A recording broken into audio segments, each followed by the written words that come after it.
नमस्कार दोस्तों, आप सभी का स्वागत है एक नई वीडियो में। सर्व दुखों से मुक्ति व्यवहार की खास दो बातें। हर आदमी जो जन्म लेता है उसका व्यवहार में कर्तव्य क्या है। ये जो पेड़ होता है उसका कर्तव्य है वह अपने आप ही जमीन में से पानी पीता है और फल दूसरों को देता है। पेड़ को फिर आप कुछ बदले में देते हैं। जैसे आप सारा दिन सबको सुख देना, किसी को दुख मत देना, फिर आपको सुख मिल जाएगा। और कुछ नहीं, इतना ही समझना है। अब दुख आए तो समझ लेना कि ये पीछे का अपना कोई हिसाब है,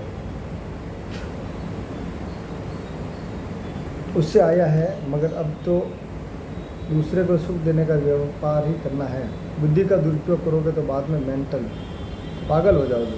जो सभी लोगों को फंसाता है वह बुद्धि के दुरुपयोग के बिना कोई आदमी को फंसा नहीं सकता। आँख का दुरुपयोग हुआ तो फिर अगले जन्म में आँख नहीं मिलेगी।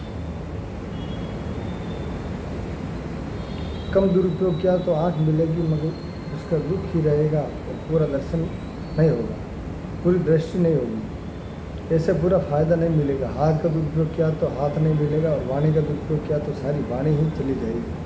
सभी इंद्रियों का सदुपयोग होना चाहिए। सही बात है भाई, दुरुपयोग किसी चीज़ का नहीं होना चाहिए। दूसरी बात भगवान ने क्या कही है कि बिना हक की कोई चीज़ मत लो। बिना हक यानी कोई भी चीज़ जो तुम्हारी मालिकी की नहीं है वहाँ तुम दृष्टि भी मत बिगाड़ो। ये लोग रास्ते में घूमते तो कोई औरत अच्छी देखी तो उनकी दृष्टि बिगड़ जाती है। जो आदमी भगवान को मानता था आदमी, ऐसा तो नहीं होना चाहिए, क्योंकि वह औरत दूसरे की है, तुम्हारे लिए बिना हक की है, तुम्हारा हक नहीं है उस पर। मनुष्य में भी बुरे विचार आए तो मनुष्य में और पशु में क्या फ़र्क है। दृष्टि भी बुरी नहीं होनी चाहिए, मन भी बिगड़ना नहीं चाहिए, नहीं तो उसकी बहुत जोखिमदारी है। बिना हक का विषय भोगना नहीं चाहिए। कुरान में भी लिखा है कि भले 4 बार शादी करो मगर दूसरे की औरत पर दृष्टि मत बिगाड़ो। दूसरे की औरत पर दृष्टि बिगाड़े तो उसे बिना हक का भोगना बोला जाता है। हमारी इतनी ही बात सबकी समझ में आ जाए तो हिंदुस्तान देवलोक जैसा हो जाएगा। केवल हक का विषय भोगना चाहिए। बिना हक के विषय से बहुत नुकसान हो जाता है। सबका माइंड फ्रैक्चर हो जाता है। औरत का माइंड फ्रैक्चर हो जाता है और पुरुष का माइंड भी फ्रैक्चर हो जाता है।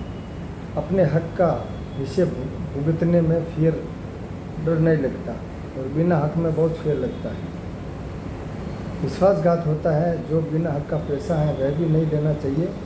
कुदरत ने जो कुछ दिया है वह भी तुम्हारे हक का है, वही तुम्हारे लिए है। सब सेकंड स्टेज की बात कहीं, जो रियल की बात है वह स्टेज तो बहुत ऊंचा है। वह रियल जानना हो और आपकी समझ में आ जाए तो हमें कोई हरकत नहीं है।